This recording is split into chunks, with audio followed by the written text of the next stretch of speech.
Marriage preparations full ಜೋರಾಗಿ ನಡೀತಿತ್ತು. Time ಮೆಲ್ಲಗೆ ಪಾಸ್ ಆಯ್ತು. ಇವಾಗ ಈವ್ನಿಂಗ್ 4 ಗಂಟೆ ಹತ್ರ ಬರ್ತಿತ್ತು. ಮದುವೆ ಮಂಟಪನ ತುಂಬಾನೇ ಗ್ರ್ಯಾಂಡ್ ಆಗಿ ಡೆಕೋರೇಟ್ ಮಾಡಿದ್ರು. ಅತ್ತ music, instruments and melody songs play ಮಾಡೋಕೆ ಎಲ್ಲ ಸಿದ್ಧತೆ ನಡೀತಾ ಇತ್ತು. ಆ ದಿನ ಅನಿಕಾ ರೂಮ್ ನಲ್ಲಿ ಇದ್ಲು. ಅತ್ತ ರುದ್ರ ತನ್ನ ಕೋಣೆಯಲ್ಲಿದ್ದ. ಆ ದಿನ ಇವಾಗ ಆ ರೆಡ್ ಕಲರ್ ಬ್ರೈಡಲ್ ಲೆಹಂಗಾ ಧರಿಸಿದ್ಲು. ಮೇಕಪ್ ಆರ್ಟಿಸ್ಟ್ ಅವಳ ಫೇಸ್ ಗ್ಲೋ ರೆಡಿ ಮಾಡ್ತಿದ್ರೆ, ಹೇರ್ ಸ್ಟೈಲಿಸ್ಟ್ ಅವಳ ಕೂದಲನ್ನ ತುಂಬಾನೇ ಬ್ಯೂಟಿಫುಲ್ ಆಗಿ ಡಿಸೈನ್ ಮಾಡ್ತಿದ್ರು. ಅನಿಕಾ ಅವಳನ್ನ ನೋಡ್ತಾ ಅಂದ್ಲು, ನನ್ ಬ್ರದರ್ ಇವತ್ತು ಬೇರೆ ಕಡೆ ಎಲ್ಲೂ ನೋಡಲ್ಲ, ಇಡೀ ದಿನ ನಿನ್ನನ್ನೇ ಫಿಕ್ಸ್ ಆಗಿ ನೋಡ್ತಾ ಇರು ಅಂದ್ಲು. ಅವಳ ಮಾತ್ ಕೇಳಿ ಆದಿರಾ ಕ್ಯೂಟ್ ಆಗಿ ಸ್ಮೈಲ್ ಮಾಡಿದ್ಲು. ಇನ್ನೂ ಸ್ವಲ್ಪ ಟೈಮ್ ಪಾಸ್ ಆಯ್ತು. ಇವಾಗ ಮ್ಯಾರೇಜ್ಗೆ ಬಂದಿದ್ದ ಗೆಸ್ಟ್ಸ್ ಎಲ್ಲರೂ ಚೇರ್ಸ್ ಮೇಲೆ ಕೂತು ಫುಡ್ ಅಂಡ್ ಜ್ಯೂಸ್ ಎಂಜಾಯ್ ಮಾಡ್ತಿದ್ರು. ಪುರೋಹಿತರು ಆವಾಗ್ಲೇ ಬಂದು ಮಂಟಪದಲ್ಲಿ ಕೂತಿದ್ರು. ಅವರು ಅಜ್ಜಿ ಕೃಪಾರಾಜವಂಶಿನ ನೋಡಿ ಅಂದ್ರು, ಇವಾಗ ಮುಹೂರ್ತದ ಟೈಮ್ ಆಗಿದೆ, ದಯವಿಟ್ಟು ಬ್ರೈಡ್ ಅಂಡ್ ಗ್ರೂಮ್ ಇಬ್ರನ್ನು ಮಂಟಪಕ್ಕೆ ಕರ್ಕೊಂಡ್ ಬನ್ನಿ ಅಂದ್ರು. ಕೃಪಾರಾಜವಂಶಿ ನಗ್ತಾ ಆದಿರ ರೆಡಿ ಆಗ್ತಿದ್ದಾಳ ಇಲ್ವಾ ಅಂತ ಚೆಕ್ ಮಾಡಿ ಅವಳನ್ನ ಕರ್ಕೊಂಡ್ ಬರೋಕೆ ಒಳಗಡೆ ಹೋಗಿದ್ದ ಅನಿಕಾನ ನೋಡಿದ್ರು. ಅತ್ತ ಆದರ್ಶ್ ಕೂಡ ರುದ್ರನ ರೂಮ್ಗೆ ಹೋಗಿದ್ದ. ಅವನು ರುದ್ರನ್ ಜೊತೆ ಅಂಡ್ ಅನಿಕಾ ಇತ್ತ ಆದಿರಾಳನ್ನ ಕರ್ಕೊಂಡು ಮಂಟಪಕ್ಕೆ ಬಂದ್ರು. ಆದಿರಾ ಫೇಸ್ ಪೂರ್ತಿಯಾಗಿ ಮುಸುಕಿನಿಂದ ಕವರ್ ಆಗಿತ್ತು. ರುದ್ರ ಅವಳನ್ನ ನೋಡೋಕೆ ತುಂಬಾನೇ ಎಕ್ಸೈಟ್ ಆಗಿದ್ದ. ಆದ್ರೆ ಅವನು ಆದಿರಾ ಫೇಸ್ ಮೇಲಿರೋ ಆ ಮುಸ್ಕನ್ನ ಸರ್ಸೋಕೆ ಟ್ರೈ ಮಾಡ್ತಿರುವಾಗ್ಲೇ ಕೃಪಾರಾಜವಂಶಿ ಅವನನ್ನ ಸ್ಟಾಪ್ ಮಾಡಿ ಅಂದ್ರು, ಇಲ್ಲ, ಇವಾಗ್ಲೇ ಬೇಡ ರುದ್ರ, ಮ್ಯಾರೇಜ್ ಆದ್ಮೇಲೆ ಸೊಸೆಯ ಮುಖ ನೋಡೋ ಶಾಸ್ತ್ರ ಇರುತ್ತೆ, ಆವಾಗ್ಲೇ ಎಲ್ಲರೂ ಅವಳ ಮುಖ ನೋಡ್ಬೇಕು ಅಂದ್ರು. ರುದ್ರ ಅದಕ್ಕೆ ಒಂಥರ ಫನ್ನಿ ಫೇಸ್ ಮಾಡ್ದ. ಪುರೋಹಿತರು ಇವಾಗ ಮದ್ವೆಯ ಮಂತ್ರಗಳನ್ನ ಸ್ಟಾರ್ಟ್ ಮಾಡಿದ್ರು ಅಂಡ್ ಹವನ ಕುಂಡದಲ್ಲಿ ಹೋಮದ ಬೆಂಕಿನೂ ಹೊತ್ಸಿದ್ರು.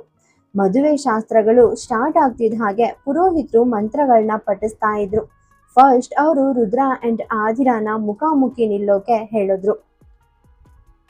ರುದ್ರ ಮತ್ತೆ ಆದಿರಾ ಒಬ್ರನ್ನೊಬ್ರು ಕೈ ಹಿಡ್ಕೊಂಡು ಮಂಟಪದಲ್ಲಿ ಸಪ್ತಪದಿ ತುಳಿಯೋಕೆ ಸ್ಟಾರ್ಟ್ ಮಾಡಿದ್ರು.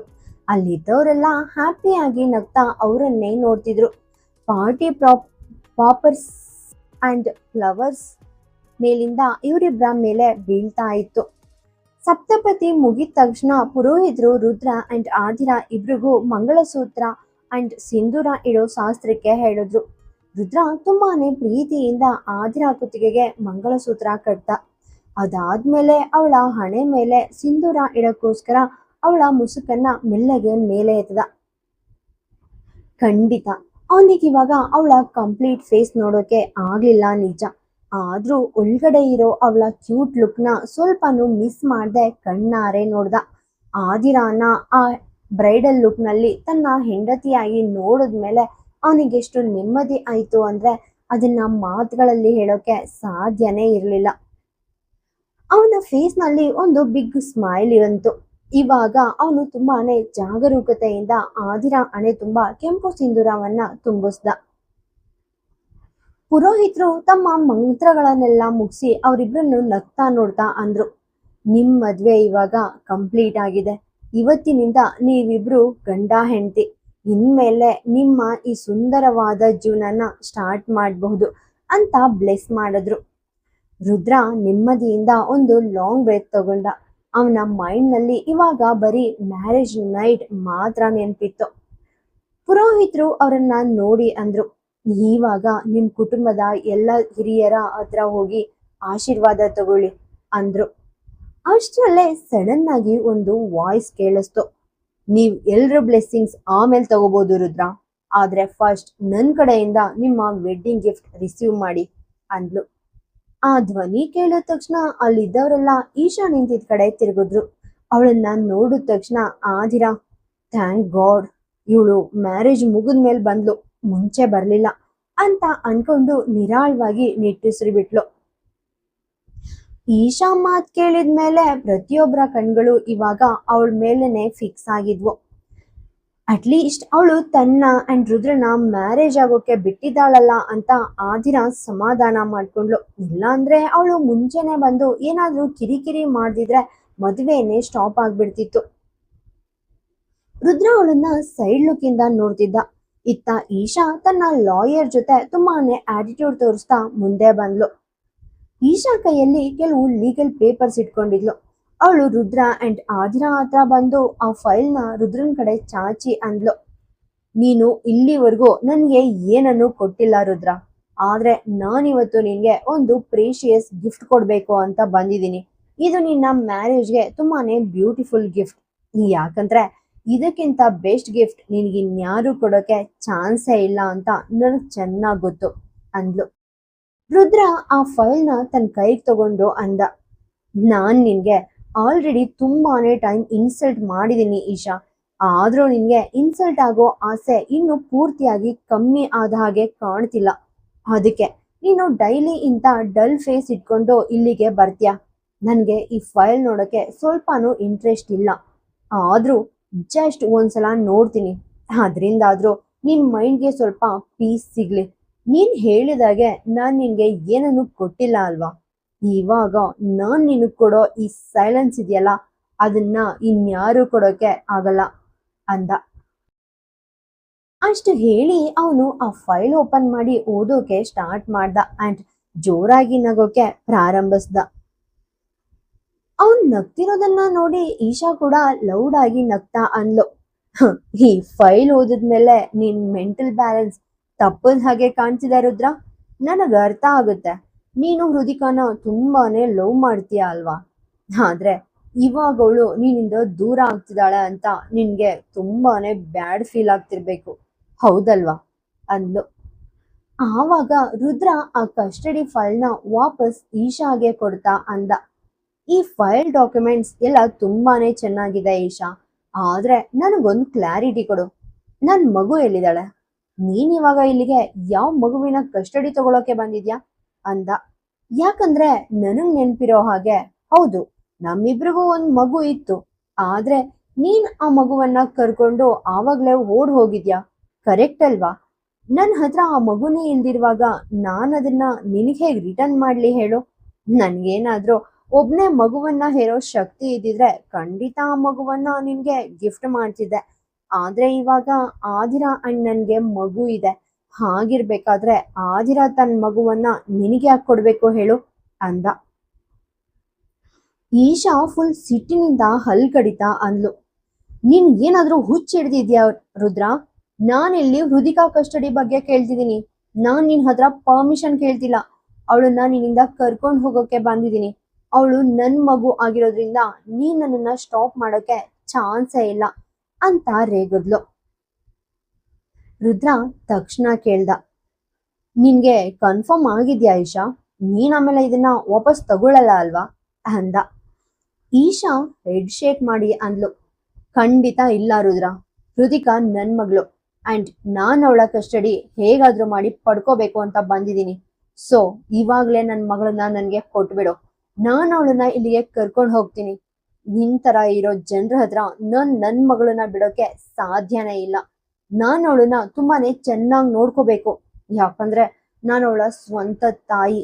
ಈ ಆದಿರಾ ತರ ಸ್ಟೆಪ್ ಮದರ್ ಅಲ್ಲ. ಆ ಸ್ಟೆಪ್ ಮದರ್ಸ್ ಬಿಹೇವಿಯರ್ ಹೇಗಿರುತ್ತೆ ಅಂತ ಇಡೀ ವರ್ಲ್ಡ್ಗೆ ಗೊತ್ತು. ನಾನಿಲ್ಲಿ ಜಾಸ್ತಿ ಏನು ಹೇಳೋ ಅಗತ್ಯ ಇಲ್ಲ ಅಂದ್ಲು. ಆದಿರಾ ಅವಳ ಆ ಬ್ಯಾಡ್ ವರ್ಡ್ಸ್ ಕೇಳಿ ಫುಲ್ ಕೋಪ ಮಾಡ್ಕೊಂಡ್ಲು, ಆದ್ರೆ ಅವಳು ತನ್ನನ್ನ ತಾನು ಕಂಟ್ರೋಲ್ ಮಾಡ್ಕೊಂಡ್ಲು. ಯಾಕಂದ್ರೆ ಇನ್ಮೇಲೆ ರುದ್ರ ಇವಳಿಗೆ ಪರ್ಫೆಕ್ಟ್ ಆಗಿ ಟ್ರೀಟ್ ಮಾಡ್ತಾನೆ ಅಂತ ಅವಳಿಗೆ ಚೆನ್ನಾಗಿ ಗೊತ್ತಿತ್ತು. ಇಲ್ಲಿವರೆಗೂ ಈಶಾ ಏನೇನೋ ನಾನ್ ಸೆನ್ಸ್ ಮಾತಾಡ್ತಿದ್ರು, ರುದ್ರ ಅದನ್ನ ತಾಳ್ಮೆಯಿಂದ ಸಹಿಸ್ತಿದ್ದ. ಆದ್ರೆ ಇವಾಗ ಅವಳು ಆದಿರಾ ಕ್ಯಾರೆಕ್ಟರ್ ಬಗ್ಗೆ ಮಾತಾಡಿದ್ದನ್ನ ರುದ್ರ ಸ್ವಲ್ಪನೂ ಟಾಲರೇಟ್ ಮಾಡೋಕೆ ಆಗ್ಲಿಲ್ಲ. ಸೊ ಇವಾಗ ಈಶಾ ಬಿಗ್ ಪ್ರಾಬ್ಲಮ್ ನಲ್ಲಿ ಸಿಕ್ಕಾಕೊಳ್ಳೋದು ಕನ್ಫರ್ಮ್ ಆಗಿತ್ತು ಅಂಡ್ ಆದಿರಾ ಎಕ್ಸ್ಪೆಕ್ಟ್ ಮಾಡಿದ ಹಾಗೇನೆ ನಡೀತು. ಈಶಾನ ತುಂಬಾನೇ ಇಂಟೆನ್ಸ್ ಆಗಿ ನೋಡ್ತಾ ರುದ್ರ ಅಂದ, ನಿನ್ನ ಈ ಡೈಲಾಗ್ಸ್ ಕೇಳಿದ್ಮೇಲೆ ನನ್ಗೆ ಮದರ್ ಲವ್ ಬಗ್ಗೆ ಒಂದು ಸಿನಿಮಾ ಮಾಡ್ಬೇಕು ಅನ್ನಿಸ್ತಿದೆ ಈಶಾ, ಆದ್ರೆ ಜಸ್ಟ್ 1 ಸೆಕೆಂಡ್ ವೇಟ್ ಮಾಡು. ನಾನ್ ಯಾಕೆ ಸ್ಪೆಷಲ್ ಆಗಿ ಶೂಟ್ ಮಾಡ್ಬೇಕು? ನನ್ನ ಹತ್ರ ಆಲ್ರೆಡಿ ಒಂದು ರೆಡಿಮೇಡ್ ಮೂವಿ ಇದೆ. ನಿನ್ಗೇನಾದ್ರೂ ಅದನ್ನ ನೋಡೋಕೆ ಇಂಟ್ರೆಸ್ಟ್ ಇದೆಯಾ? ಬಾ, ನಾನ್ ನಿನಗೆ ತೋರಿಸ್ತೀನಿ. ಅಂತ ಹೇಳ್ತಾ ಅವನು ತನ್ನ ಪಾಕೆಟ್ ಇಂದ ಫೋನ್ ತೆಗೆದು ಒಂದು ವಿಡಿಯೋ ಪ್ಲೇ ಮಾಡಿ ಈಶಾಗೆ ಕೊಟ್ಟ. ಆ ವಿಡಿಯೋ ಕೆಲವು ಸಣ್ಣ ಸಣ್ಣ ಕ್ಲಿಪ್ಸ್ ನ ಮಿಕ್ಸ್ ಮಾಡಿ ಕ್ರಿಯೇಟ್ ಮಾಡಿದ ಬಿಗ್ ಪ್ರೂಫ್ ಆಗಿತ್ತು. ಅದರಲ್ಲಿ ಫಸ್ಟ್ ಸೀನ್ ಏನಂದ್ರೆ, ಈಶಾ ಹೃತಿಕಾನ ಒಂದು ಕಸದ ಬುಟ್ಟಿಗೆ ಎಸೆಯೋಕೆ ಟ್ರೈ ಮಾಡಿದ ಆ ಡೇಂಜರಸ್ ಸೀನ್ ಆಗಿತ್ತು. ಅವಳ ಫೇಸ್ ಅದರಲ್ಲಿ ತುಂಬಾನೇ ಕ್ಲಿಯರ್ ಆಗಿ ಕಾಣಿಸ್ತಿತ್ತು ಅಂಡ್ ಅವಳ ಆ ಕ್ರೈಮ್ ಆಕ್ಟ್ ಕೂಡ ಸ್ಪಷ್ಟವಾಗಿ ಗೊತ್ತಾಗ್ತಿತ್ತು. ಅವಳು ಜಸ್ಟ್ ಕಸದ ಬುಟ್ಟಿಗೆ ಎಸೆತಿರ್ಲಿಲ್ಲ, ಮಗುವನ್ನ ಕೊಲೆ ಮಾಡೋಕೆ ಟ್ರೈ ಮಾಡ್ತಿದ್ಲು. ಅವಳು ಹೃದಿಕಾ ಕುತ್ತಿಗೆ ಮೇಲೆ ಕೈ ಹಾಕಿದ್ಲು. ಆದ್ರೆ ಇದ್ದಕ್ಕಿದ್ದಂತೆ ಬ್ಯಾಕ್ ಸೈಡ್ ಇಂದ ಯಾರೋ ಸೌಂಡ್ ಮಾಡಿದಕ್ಕೆ ಈಶಾ ಹೆದರಿ ಮಗುವನ್ನ ಅಲ್ಲೇ ಬಿಟ್ಟು ಎಸ್ಕೇಪ್ ಆಗಿದ್ಲು. ಆ ವಿಡಿಯೋ ನೋಡ್ತಿದ್ದ ಹಾಗೆ ಈಶಾ ಕೈ ಕಾಲ್ಗಳು ಫುಲ್ ಆಗಿ ನಡುಗೋಕೆ ಸ್ಟಾರ್ಟ್ ಆದ್ವು. ಅಷ್ಟರಲ್ಲೇ ವಿಡಿಯೋದ ಸೆಕೆಂಡ್ ಕ್ಲಿಪ್ ಸ್ಟಾರ್ಟ್ ಆಯ್ತು. ಅಲ್ಲಿ ಈಶಾ ಸ್ವಲ್ಪ ದಿನಗಳ ಮುಂಚೆ ರಾಜವಂಶಿ ಮ್ಯಾನ್ಷನ್ ಅಲ್ಲಿ ಇರ್ಬೇಕಾದ್ರೆ ಹೃತಿಕಾ ಜೊತೆ ಹೇಗೆಲ್ಲ ಬಿಹೇವ್ ಮಾಡ್ತಿದ್ಲು ಅಂತ ಇತ್ತು. ಅವಳು ಮಗುವಿನ ಹತ್ರ ತುಂಬಾನೇ ವರ್ಸ್ಟ್ ಆಗಿ ಬಿಹೇವ್ ಮಾಡ್ತಿದ್ಲು. ಅವಳ ಮೇಲೆ ಫುಲ್ ಸಿಟ್ಟಿನಿಂದ ಕಿರ್ಚಾಡ್ತಿದ್ಲು. ಅವಳನ್ನ ತನ್ನ ಮಡಲಲ್ಲಿ ತುಂಬಾನೇ ರಫ್ ಆಗಿ ಅಲ್ಗಾಡಿಸ್ತಾ ಹೊಡಿಯೋಕೆ ಕೈ ಎತ್ತಿದ್ಲು. ಆದ್ರೆ ಸಡನ್ ಆಗಿ ಅಲ್ಲಿಗೆ ಅನಿಕಾ ಬಂದಿದ್ದನ್ನ ನೋಡಿ ಈಶಾ ತನ್ನ ಫೇಸ್ ಎಕ್ಸ್ಪ್ರೆಷನ್ ಚೇಂಜ್ ಮಾಡ್ಕೊಂಡಿದ್ಲು. ಇದು ಜಸ್ಟ್ ಒಂದೇ ಇನ್ಸಿಡೆಂಟ್ ಅಲ್ಲ, ಬದಲಿಗೆ ಆ ಒಂದೇ ವಿಡಿಯೋ ಫೈಲ್ ನಲ್ಲಿ 3-4 ತರಹದ ಸೀಕ್ರೆಟ್ ಕ್ಲಿಪ್ಸ್ ಆಡ್ ಆಗಿದ್ವು. ರುದ್ರ ಬೇಗನೆ ತನ್ನ ಫೋನ್ ವಾಪಸ್ ತಗೊಂಡು ಅಂದ, ಇವಾಗ ಬಂದು ಈ ವಿಡಿಯೋ ಫೇಕ್ ಅಂತ ಡ್ರಾಮಾ ಮಾಡ್ಬೇಡ ಈಶಾ, ಯಾಕಂದ್ರೆ ಇದು ಕಂಪ್ಲೀಟ್ ಆಗಿ ಒರಿಜಿನಲ್ ವಿಡಿಯೋ. ಇದನ್ನ ಆಲ್ರೆಡಿ ವೆರಿಫೈ ಮಾಡಲಾಗಿದೆ ಅಂಡ್ ನಾನು ಇದನ್ನ ಪೊಲೀಸ್ ಡಿಪಾರ್ಟ್ಮೆಂಟ್ಗೆ ಸಬ್ಮಿಟ್ ಮಾಡಿದ್ದೀನಿ. ಆದ್ರೆ ನಾನು ಹೇಳೋವರೆಗೂ ಯಾವುದೇ ಆಕ್ಷನ್ ತಗೋಬೇಡಿ ಅಂತ ರಿಕ್ವೆಸ್ಟ್ ಮಾಡಿದ್ದೀನಿ ಅಷ್ಟೇ. ಇಲ್ಲ ಅಂದ್ರೆ ಚೈಲ್ಡ್ ಅಬ್ಯೂಸ್ ಕೇಸ್ ಎಷ್ಟೊಂದು ಡೇಂಜರಸ್ ಅಂತ ನೀನು ಚೆನ್ನಾಗಿ ಗೊತ್ತು. ಅದರಲ್ಲೂ ನಿನ್ ಸ್ವಂತ ಮಗಳ ಅಗೇನೆಸ್ಟ್ ನೀನು ಈ ತರ ಮಾಡಿರೋದು ಬಿಗ್ಗೆಸ್ಟ್ ಕ್ರೈಮ್. ಒಂದು ವೇಳೆ ನಿನಗಿನ್ನೂ ಡೌಟ್ ಇದ್ರೆ ನಾನು ಇವಾಗಲೇ ಇನ್ಸ್ಪೆಕ್ಟರ್ಗೆ ಕಾಲ್ ಮಾಡ್ಲಾ? ಅದಾದ್ಮೇಲೆ ನಾವು ಪೊಲೀಸ್ ಕಸ್ಟಡಿಲಿ ಇನ್ನೂ ಒಳ್ಳೆ ಗೇಮ್ ಆಡಬಹುದು. ಆದ್ರೆ ಲೈಫ್ನಲ್ಲಿ ಒಂದು ಮ್ಯಾಟರ್ ಯಾವತ್ತೂ ನೆನ್ಪಿಟ್ಕೋ ಈಶಾ, ಈ ಆಟದಲ್ಲಿ ಗೆಲ್ಲೋದು ಯಾವತ್ತೂ ಈ ರುದ್ರ ರಾಜವಂಶಿ ಮಾತ್ರ. ಯಾಕಂದ್ರೆ ನೀನು 7 ಜನ್ಮ ಎತ್ತ ಬಂದ್ರೂ ಯೋಚನೆ ಮಾಡೋಕ್ ಆಗದೆ ಇರೋ ಅಷ್ಟು ಮೈಂಡ್ ಗೇಮ್ ಟ್ರಿಕ್ಸ್ ನನ್ನ ಹತ್ರ ರೆಡಿ ಇರುತ್ತೆ ಅಂದ. ಅವನ್ ಮಾತ್ ಕೇಳ್ತಿದ್ದ ಹಾಗೆ ಈಶಾ ಮುಖ ಇವಾಗ ಕೋಪ ಅಂಡ್ ಹೆದರಿಕೆಯಿಂದ ಫುಲ್ ವೈಬ್ರೇಟ್ ಆಗ್ತಿತ್ತು. ಅವಳ ಲಾಯರ್ ಮೆಲ್ಲಗೆ ಅವಳ ಸೈಡ್ ವಾಲಿ ಅವಳ ಕಿವಿಯಲ್ಲಿ ಪಿಸ್ಬಿಡ್ತಾ, ಮೇಡಮ್, ಆ ವಿಡಿಯೋ 100% ಒರಿಜಿನಲ್ ಆಗಿದೆ. ನಾನು ತುಂಬಾನೇ ವರ್ಷಗಳಿಂದ ಲಾಯರ್ ಆಗಿ ಪ್ರಾಕ್ಟೀಸ್ ಮಾಡ್ತಿದ್ದೀನಿ. ನನಗೆ ರಿಯಲ್ ಅಂಡ್ ಫೇಕ್ ಮಧ್ಯೆ ಇರೋ ಡಿಫ್ರೆನ್ಸ್ ಕ್ಲಿಯರ್ ಆಗಿ ಗೊತ್ತಾಗುತ್ತೆ. ಈ ವಿಡಿಯೋ ಏನಾದರೂ ಕೋರ್ಟ್ಗೆ ಸಬ್ಮಿಟ್ ಆದ್ರೆ ನೀವು ತುಂಬಾ ಬಿಗ್ ಪ್ರಾಬ್ಲಮ್ ಅಲ್ಲಿ ಸಿಕ್ಕಾಕೋತೀರಾ. ನೀವು ನನ್ನ ಬೆಸ್ಟ್ ಅಡ್ವೈಸ್ ಕೇಳೋದಾದ್ರೆ ನಾವ್ ಇವಾಗಲೇ ಇಲ್ಲಿಂದ ಹೊರಡೋದು ಸೇಫ್. ಇಲ್ಲ ಅಂದ್ರೆ ಕಂಪ್ಲೀಟ್ ಸ್ಟೋರಿನೇ ಉಲ್ಟಾ ಆಗ್ಬಿಡುತ್ತೆ. ಆಮೇಲೆ ಮದರ್ ಲವ್ ಇರೋ ಈ ಸೀನ್ ಇನ್ವೆಸ್ಟಿಗೇಷನ್ ಮೂವಿ ಆಗಿ ಚೇಂಜ್ ಆಗುತ್ತೆ ಅಂದ. ರುದ್ರ ಅಂಡ್ ಆದಿರಾ ಆ ಲಾಯರ್ ಆಡಿದ ಮಾತ್ ಕೇಳಿ ಮನ್ಸಲ್ಲೇ ನಗ್ತಿದ್ರು. ಇತ್ತ ಈಶಾ ಫುಲ್ ಸಿಟ್ಟಿನಿಂದ ಹಲ್ ಕಡಿತಾ ಯಾವುದೇ ಮಾತಿಲ್ಲದೆ ತಕ್ಷಣ ಆ ಮಂಟಪದಿಂದ ಹೊರಟೋದ್ಲು. ರುದ್ರ ಅವಳನ್ನ ಸ್ಟಾಪ್ ಮಾಡೋಕೆ ಟ್ರೈ ಮಾಡ್ತಾ ಜೋರಾಗಂದ, ನೀನಿಲ್ಲಿಂದ ಹೋಗೋಕ್ ಮುಂಚೆ ಮದ್ವೆ ಊಟ ಆದ್ರೂ ತಿನ್ಕೊಂಡು ಹೋಗ್ಬೇಕಿತ್ತು ಈಶಾ ಅಂದ. ಆದ್ರೆ ಈಶಾ ಆವಾಗ್ಲೇ ಅಲ್ಲಿಂದ ಫುಲ್ ಸ್ಪೀಡ್ ನಲ್ಲಿ ಓಡ್ ಹೋಗ್ತಿದ್ಲು.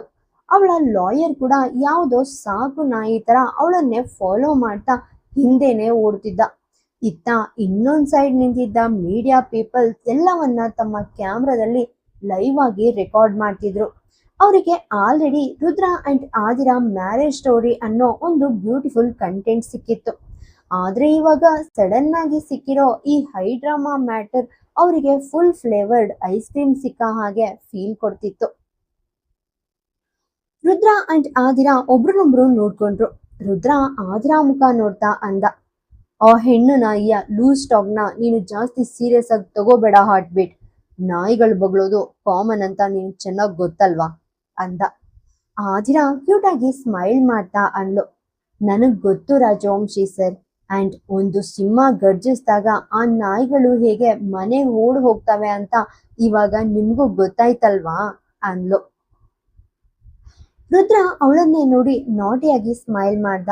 ಅದಾದ್ಮೇಲೆ ಅವಳ ಕಡೆ ಸ್ವಲ್ಪ ವಾಲಿ ತುಂಬಾನೇ ರೊಮ್ಯಾಂಟಿಕ್ ವಾಯ್ಸ್ ನಲ್ಲಿ ಅಂದ, ಅಂಡ್ ಇವತ್ ನೈಟ್ ಈ ಲಯನ್ ತನ್ನ ಲಯನೆಸ್ಗೆ ಹೇಗ್ ಗರ್ಜಿಸ್ಬೇಕಂತ ಪರ್ಫೆಕ್ಟ್ ಆಗಿ ಕಲ್ಸ್ಕೊಡ್ತಾನೆ ಅಂದ. ಇದನ್ನ ಕೇಳಿದ ತಕ್ಷಣ ಆದಿರ ಫೇಸ್ ಪೂರ್ತಿಯಾಗಿ ನಾಚಿಕೆಯಿಂದ ಕೆಂಪಾಯ್ತು. ಅವಳು ತುಂಬಾನೇ ಕಷ್ಟಪಟ್ಟು ತನ್ನ ಬ್ಲಶಿಂಗ್ ಕಂಟ್ರೋಲ್ ಮಾಡ್ತಾ ಅಂದ್ಲು, ನಾವ್ ಫಸ್ಟ್ ಹೋಗಿ ಅಜ್ಜಿಯ ಆಶೀರ್ವಾದ ತಗೊಳ್ಳೋಣವ ರಾಜವಂಶಿ ಸರ್ ಅಂದ್ಲು. ರುದ್ರ ಒಂದು ಲಾಂಗ್ ಬ್ರೇತ್ ತಗೊಂಡು ಅವಳ ಜೊತೆ ಮುಂದೆ ಬಂದ. ಅಜ್ಜಿ ಕೃಪಾ ರಾಜವಂಶಿ ಅವರಿಬ್ರು ತುಂಬಾನೇ ಪ್ರೀತಿಯಿಂದ ಆಶೀರ್ವದಿಸಿದ್ರು. ಅಂಡ್ ಇವಾಗ ನೆಕ್ಸ್ಟ್ ಗೃಹ ಪ್ರವೇಶ ಸೆರೆಮನಿ ಮಾಡೋ ಟೈಮ್ ಆಗಿತ್ತು.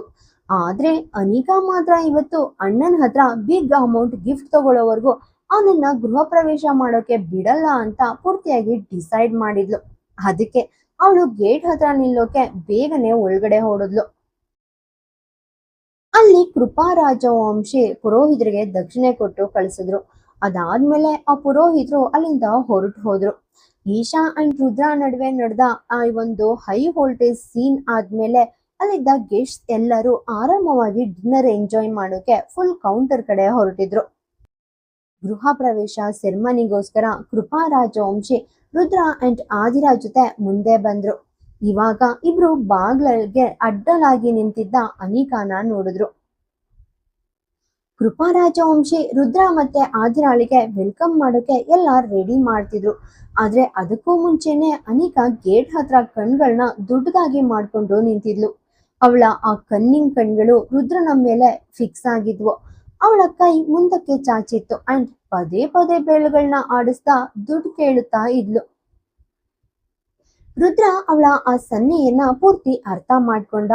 ಆದಿರಾ ಲೈಟ್ ಆಗಿ ಮುಖ ಸಿಡುಗಿಸ್ಕೊಂಡು ಅಂದ್ಲು, ನನ್ನನ್ನ ಈ ಮನೆಗೆ ಫಸ್ಟ್ ಟೈಮ್ ಕರ್ಕೊಂಡ್ ಬಂದಿದ್ದು ನೀನೇ ಅನಿಕಾ. ಆದ್ರೆ ಇವತ್ತು ನಾನು ನನ್ನ ಸ್ವಂತ ಹಕ್ಕಿನಿಂದ ಈ ಮನೆಗೆ ಬರ್ತಿರುವಾಗ ನೀನ್ ಇದಕ್ಕೂ ಪ್ರೈಸ್ ಕೇಳ್ತಿದ್ಯಾ ಅಂದ್ಲು. ಅನಿಕಾ ತಕ್ಷಣ ಆನ್ಸರ್ ಮಾಡಿದ್ಲು, ಹೌದು ನನಗ್ ಗೊತ್ತು, ನಾನ್ ಯಾಕೆ ಕೇಳ್ಬಾರ್ದು ಹೇಳು, ಅದು ನನ್ ಹಕ್ಕು. ಸೊ ನೀನ್ ಜಾಸ್ತಿ ಮಾತಾಡ್ಬೇಡ. ಅದ್ಗೆ ನೀನ್ ಇವಾಗ ನನ್ ಅಣ್ಣನ್ ಹೆಂಡತಿ ಆದ ತಕ್ಷಣ ಚೇಂಜ್ ಆಗ್ತೀಯಾ ಅಂತ ಅನ್ಕೋಬೇಡ. ನನ್ ಬ್ರದರ್ ಇಂದ ನನಗ್ ಸಿಗೋ ಅಮೌಂಟ್ ನಲ್ಲಿ ನಿನ್ಗೂ ಶೇರ್ ಬೇಕಿದ್ರೆ ಆಮೇಲೆ ತಗೋಬಹುದು. ಆದ್ರೆ ಇವಾಗ ಜಸ್ಟ್ ಸೈಲೆಂಟ್ ಆಗಿರು ಅಂದ್ಲು. ಆದಿರಾ ಅವಳನ್ನೇ ದಿಟ್ಟಿಸಿ ನೋಡಿದ್ಲು. ಕಳೆದ ಕೆಲವು ದಿನಗಳಿಂದ ಅವಳು ಈ ಹಳೆಯ ಅನಿಕಾನ ತುಂಬಾನೇ ಮಿಸ್ ಮಾಡ್ಕೊಂಡಿದ್ಲು. ಯಾಕಂದ್ರೆ ಅನಿಕಾ ತುಂಬಾನೇ ದಿನಗಳಿಂದ ಆದಿರ ಜೊತೆ ಇಷ್ಟೊಂದು ಫ್ರೀ ಆಗಿ ಮಾತಾಡ್ತಿರ್ಲಿಲ್ಲ.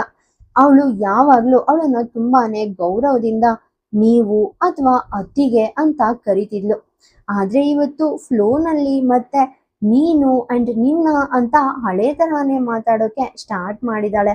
ಬಹುಶಃ ಅವಳು ಆದಿರ ಜೊತೆ ಇರೋ ಆ ಬಾಂಡಿಂಗ್ ಇಂದ ಹೀಗೆ ಮಾತಾಡ್ತಿರ್ಬೋದು ಅಂತ ಅವಳಿಗೆ ಅನ್ನಿಸ್ತು. ರುದ್ರ ಅವಳನ್ನ ಕೋಪದಿಂದ ನೋಡ್ತಾ ಅಂದ, ಖಂಡಿತ ನೀನ್ ನನ್ನಿಂದ ಏನ್ ಬೇಕಾದ್ರೂ ಗಿಫ್ಟ್ ಆಗಿ ಕಸಿದ್ಕೊಳ್ಬಹುದು ಅನಿಕಾ. ಆದ್ರೆ ನೀನ್ ನಿನ್ ಅತಿಗೆ ಜೊತೆ ಇನ್ಮೇಲೆ ಹೀಗ್ ಮಾತಾಡಿದ್ರೆ ಹುಷಾರ್ ಅಂತ ವಾರ್ನಿಂಗ್ ಕೊಟ್ಟ. ಅನಿಕಾ ಆಟಿಟ್ಯೂಡ್ ಇಂದ ಮುಖ ತಿರುಗಿಸ್ಕೊಂಡು ಅಂದ್ಲು, ಓಹೋ ಹಲೋ ಬ್ರದರ್, ಇಲ್ಲಿವರೆಗೂ ನಾನ್ ನನ್ನ ಅತ್ತಿಗೆನ ತುಂಬಾನೇ ಗೌರವದಿಂದ ನಡೆಸ್ಕೊಂಡಿದೀನಿ. ಆದ್ರೆ ನೀವು ನನ್ನ ಹತ್ರ ಆ ತರ ಮಾತಾಡೋಕೆ ಚಾನ್ಸೇ ಇಲ್ಲ. ಅವಳಿವತ್ತು ನಿಮ್ ಹೆಂಡತಿ ಆಗೋಕ್ಕೂ ಮುಂಚೆ ಅವಳು ನನ್ನ ಬೆಸ್ಟ್ ಫ್ರೆಂಡ್. ನಾನು ಅವಳನ್ನ ಈ ಮನೆಗೆ ಕರ್ಕೊಂಡ್ ಬರ್ದಿದ್ರೆ ನೀವಿಬ್ರು ಇವತ್ತು ಮದ್ವೆ ಮಾಡ್ಕೋತಾನೆ ಇರ್ಲಿಲ್ಲ. ಸೊ ದಯವಿಟ್ಟು ನನ್ನನ್ನ ಬೆದರಿಸೋಕೆ ಟ್ರೈ ಮಾಡ್ಬೇಡಿ. ನನ್ನ ಹತ್ತಿಗೆ ಜೊತೆ ನನ್ಗೆ ಹೇಗ್ ಕಂಫರ್ಟಬಲ್ ಅನ್ಸುತ್ತೋ ಹಾಗೆ ಮಾತಾಡ್ತೀನಿ. ಸದ್ಯಕ್ಕೆ ನನ್ನ ಗೃಹ ಪ್ರವೇಶ ಗಿಫ್ಟ್ ಆಗಿ ಪೂರ್ತಿ 50 ಲಕ್ಷ ರೂಪೀಸ್ ಕೊಡಿ. ಆವಾಗ್ಲೇ ನಾನ್ ನಿಮ್ಮಿಬ್ರನ್ನ ಒಳಗಡೆ ಬಿಡೋದು. ಇಲ್ಲ ಅಂದ್ರೆ ನೋಡಿ, ಆಚೆ ಗಾರ್ಡನ್ ಹೌಸ್ ಇದೆಯಲ್ಲ, ಇವತ್ತು ನೈಟ್ ನಿಮ್ಮ ಮ್ಯಾರೇಜ್ ನೈಟ್ ನ ಅಲ್ಲೇ ಸೆಲೆಬ್ರೇಟ್ ಮಾಡ್ಬೇಕಾಗುತ್ತೆ. ನೀವು ನಿಮ್ ಮ್ಯಾರೇಜ್ ನೈಟ್ ಬಗ್ಗೆ ಜಸ್ಟ್ ಕ್ರೇಜಿ ಅಲ್ಲ, ತುಂಬಾನೇ ಮೆಂಟಲ್ ಆಗಿದ್ದೀರಿ ಅಂತ ನನಗೆ ಚೆನ್ನಾಗ್ ಗೊತ್ತು. ನೀವಲ್ಲಿ ಇಬ್ರೆ ಫುಲ್ ಎಂಜಾಯ್ ಮಾಡಬಹುದು ಅಂದ್ಲು. ಅವಳು ಈ ತರಹ ಓಪನ್ ಆಗಿ ಕೇಳಿದ್ದನ್ನ ನೋಡಿ ಆದಿರಾ ಫೇಸ್ ಇವಾಗ ನಾಚಿಕೆಯಿಂದ ಪೂರ್ತಿ ರೆಡ್ ಆಯ್ತು. ರುದ್ರನ ಆಸೆಗೆ ಇವಾಗ ಲೈಟ್ ಆಗಿ ಬ್ರೇಕ್ ಬಿದ್ದ ಹಾಗೆ ಆಯ್ತು. ಇವತ್ತಿನ ನೈಟ್ಗೋಸ್ಕರ ಅವನು ಎಷ್ಟು ದಿನದಿಂದ ವೇಟ್ ಮಾಡ್ತಿದ್ದಾನೆ ಅಂತ ಅವನಿಗೆ ಮಾತ್ರ ಗೊತ್ತು. ಅದಕ್ಕೆ ಅವನು ಇಲ್ಲಿ ಯಾವುದೇ ರಿಸ್ಕ್ ತಗೊಳ್ಳೋಕೆ ರೆಡಿ ಇರ್ಲಿಲ್ಲ. ಅವನು ತಕ್ಷಣ ತನ್ನ ವ್ಯಾಲೆಟ್ ಇಂದ ಕಾರ್ಡ್ ತೆಗೆದು ಅನಿಕಾ ಕಡೆ ಚಾಚಿ ಅಂದ, ಈ ಕಾರ್ಡ್ ಲಿಮಿಟ್ಸ್ ಜಸ್ಟ್ 50 ಲಕ್ಷ ಅಲ್ಲ ಅನಿಕಾ, ಇಡೀ 1 ಕೋಟಿ ಇದೆ, ತಗೋ ಆದ್ರೆ ಒಂದ್ ಕಂಡೀಷನ್, ನೀನು ನೆಕ್ಸ್ಟ್ 4-5 ದಿನಗಳವರೆಗೆ ನನ್ನ ಹೆಂಡತಿಗೆ ಯಾವುದೇ ತರ ಡಿಸ್ಟರ್ಬ್ ಮಾಡಬಾರ್ದು. ಅಂಡ್ ನಮ್ ಕ್ಯೂಟ್ ಮಗಳನ್ನ ನೀನೇ ಚೆನ್ನಾಗಿ ನೋಡ್ಕೋಬೇಕು. ಹೌದು, ನಾವು ಅವಳನ್ನ ಆಗಾಗ ಬಂದು ಮೀಟ್ ಮಾಡ್ತೀವಿ, ಆದ್ರೆ ಇನ್ಮೇಲೆ ನಾವು ಸ್ವಲ್ಪ ಪರ್ಸನಲ್ ಆಗಿ ಬ್ಯುಸಿ ಇರ್ತೀವಿ ಅಂದ. ಅವನ್ ಹೀಗ್ ಹೇಳ್ತಾ ಆದಿರಾ ಕಡೆನೆ ನೋಡ್ದ. ಇತ್ತ ಆದಿರಾ ಇವರ ಈ ಹಾಟ್ ಕಾನ್ವರ್ಸೇಷನ್ ಕೇಳಿ ನಾಚಿಕೆಯಿಂದ ಪೂರ್ತಿಯಾಗಿ ಕರಗಿ ಹೋಗ್ತಿದ್ಲು. ಅಲ್ಲಿರೋ ನೆಲದ ಒಳಗಡೆನೆ ಮುಳುಗ್ ಹೋಗುವಷ್ಟು ಬ್ಲಶ್ ಮಾಡ್ತಿದ್ಲು. ಅಜ್ಜಿ Kripa Rajvanshi and Adarsh back side ಇಂದ ನಿಂತು ಜೋರಾಗಿ ನಗ್ತಿದ್ರು. ಆದರ್ಶ್ ಅನಿಕಾನ ನೋಡ್ತಾ ಅಂದ, ನೋಡ್ ಅನಿಕಾ, ಈ 1 ಕೋಟಿ ಅಮೌಂಟ್ ನಲ್ಲಿ ನನಗೂ ಖಂಡಿತ ಶೇರ್ ಇದೆ ಅಂದ. ಅನಿಕಾ ಅವನನ್ನ ನೋಡಿ ಆಟಿಟ್ಯೂಡ್ ಇಂದ ಅಂದ್ಲು, ನೀನ್ ಸ್ವಲ್ಪ ಸೈಲೆಂಟ್ ಆಗಿರುವ ಆದರ್ಶ್. ನೆಕ್ಸ್ಟ್ ನಿನ್ ಮ್ಯಾರೇಜ್ ಟೈಮ್ ಬಂದಾಗ ನಾನ್ ಜಸ್ಟ್ 50 ಲಕ್ಷ ಕೇಳಲ್ಲ, ಡೈರೆಕ್ಟ್ ಆಗಿ 1 ಕೋಟಿ ಡಿಮ್ಯಾಂಡ್ ಮಾಡ್ತೀನಿ. ಆವಾಗ ನಿನ್ನ ಪಾಕೆಟ್ ನಲ್ಲಿ ಅಷ್ಟೊಂದು ಮನಿ ಇರಲ್ಲ. ಸೊ ಇವಾಗ ನೀನು ಸುಮ್ನೆ ಇರೋದೇ ನಿನಗ್ ಒಳ್ಳೇದು ಅಂದ್ಲು. ಆದರ್ಶ್ ಅವಳನ್ನ ನೋಡಿ ಮುಖ ಸೊಟ್ಟ ಮಾಡಿ ಅಂದ, ಇವಾಗ್ಲಾದ್ರೂ ನನ್ನನ್ನ ಈ ಬಿಸ್ನೆಸ್ ಮ್ಯಾಟರ್ ನಲ್ಲಿ ಸೇರಿಸ್ಕೊಳ್ಳಿ. ಈ ಆದರ್ಶ್ ರಾಜವಂಶಿ ಅಂದ್ರೆ ಅಷ್ಟೊಂದು ಲೋ ಕ್ಲಾಸ್ ವ್ಯಕ್ತಿ ಅಲ್ಲ ಅಂತ ಜನರಿಗೆ ಇವಾಗ್ಲಾದ್ರೂ ಗೊತ್ತಾಗ್ಲಿ. ಜಸ್ಟ್ 1 ಕೋಟಿ ಮರ್ತ್ ಬಿಡು ಅನಿಕಾ. ಈ ಆದರ್ಶ್ ಅನ್ಕೊಂಡ್ರೆ 5 to 10 ಕೋಟಿನ ಹಾಗೆ ಗಾಳಿಲಿ ಎಸಿಬಲ್ಲ ಅಂದ. ಅನಿಕಾ ಅವನ್ ಮಾತ್ ಕೇಳಿ ಒಂಥರ ಮುಖ ತಿರುಗಿಸಿ ನೋಡಿದ್ಲು. ಅಜ್ಜಿ ಕೃಪಾ ರಾಜವಂಶಿ ಅವರಿಬ್ರು ಹಿಂದಕ್ಕೆ ದೂಡ್ತಾ ಅಂದ್ರು, ನೀವಿಬ್ರು ಫಸ್ಟ್ ಪಕ್ಕಕ್ಕೆ ಹೋಗಿ ಬನ್ನಿ, ನಾನು ನನ್ನ ಮುದ್ದಿನ ಸೊಸೆಗೆ ವೆಲ್ಕಮ್ ಮಾಡ್ತೀನಿ. ಪಾಪ ಆ ಬಡ ಹುಡುಗಿ ಎಷ್ಟು ಟೈಮಿಂದ ಗೇಟ್ ಹತ್ರನೇ ನಿಂತಿದ್ದಾಳೆ. ನಾನ್ ಇನ್ಯಾವ ಹುಚ್ಚರು ಮನೆಗ್ ಬಂದ್ ಸಿಕ್ಕಾಕೊಂಡಿದೀನಿ ಅಂತ ಅವಳ ಮನ್ಸಲ್ಲೇ ಅನ್ಕೊಳ್ತಿರ್ಬೇಕು ಅಂದ್ರು. ಅವರ ಆ ಫನ್ನಿ ಮಾತು ಕೇಳಿ ಆದಿರಾಳಿಗೆ ಜೋರಾಗಿ ನಗು ಬಂತು. ಅಂಡ್ ಕೃಪಾ ರಾಜವಂಶಿ ಇಬ್ರಿಗೂ ಆರತಿ ಮಾಡೋಕೆ ಸ್ಟಾರ್ಟ್ ಮಾಡಿದ್ರು. ಅಜ್ಜಿ ನಗ್ತಾ ಇವರಿಬ್ರನ್ನೇ ನೋಡ್ತಿದ್ರು. ಅತ್ತ ರುದ್ರ ಆದಿರಾ ಕೈನ ತುಂಬಾನೇ ಗಟ್ಟಿಯಾಗಿ ಹಿಡ್ಕೊಂಡಿದ್ದ. ಈ ಪ್ರೆಷಿಯಸ್ ಸೆಕೆಂಡ್ ನಲ್ಲಿ ರುದ್ರ ಅಂಡ್ ಆದಿರಾ ಇಬ್ರ ಹಾರ್ಟ್ ಬೀಟ್ ಕೂಡ ಒಂದೇ ತರ ತುಂಬಾನೇ ಫಾಸ್ಟ್ ಆಗಿ ಬಡಿತಿತ್ತು. ಅನಿಕಾ ಮಡ್ಲಲ್ಲಿ ಇದ್ದ ಪುಟ್ಟ ಹೃದಿಕಾ ಅವರ ಈ ಗ್ರ್ಯಾಂಡ್ ವೆಲ್ಕಮ್ ನೋಡಿ ತುಂಬಾನೇ ಹ್ಯಾಪಿಯಾಗಿ ಜೋರಾಗಿ ಚಪ್ಪಾಳೆ ತಟ್ಟೋಕೆ ಸ್ಟಾರ್ಟ್ ಮಾಡಿದ್ಲು. ಆರತಿ ಮುಗಿದ್ಮೇಲೆ ಕೃಪಾ ರಾಜವಂಶಿ ಇಬ್ರಿಗೂ ದೃಷ್ಟಿ ತೆಗೆದ್ರು. ಅದಾದ ನಂತರ ಆದಿರಾ ಗೃಹ ಪ್ರವೇಶ ಮಾಡೋಕೆ ತನ್ನ ರೈಟ್ ಲೆಗ್ ಇಂದ ಅಕ್ಕಿ ತುಂಬಿದ್ದ ಆ ಕಳಸವನ್ನ ಮೆಲ್ಲಗೆ ತಳ್ಳಿ ಒಳಗಡೆ ಬಂದ್ಲು. ರುದ್ರ ಇನ್ನು ಅವಳ ಕೈಯನ್ನ ತುಂಬಾನೇ ಗಟ್ಟಿಯಾಗಿ ಇಟ್ಕೊಂಡಿದ್ದ. ಅಜ್ಜಿ ಎಲ್ರನ್ನ ನೋಡಿ ಅಂದ್ರು, ಇವಾಗ ನೀವು ಮೇಲಕ್ಕೆ ಹೋಗಿ ಸ್ವಲ್ಪ ಟೈಮು ನಿಮ್ ರೂಮ್ ನಲ್ಲಿ ರೆಸ್ಟ್ ತಗೊಳ್ಳಿ ಅಂದ್ರು. ರುದ್ರ ನೆಮ್ಮದಿಯಿಂದ ಉಸಿರಾಡ್ತಾ ಕೊನೆಗೆ ತನ್ನ ಹೆಂಡತಿ ಜೊತೆ ಮೇಲ್ ಹೋಗೋಕೆ ರೆಡಿ ಆದ.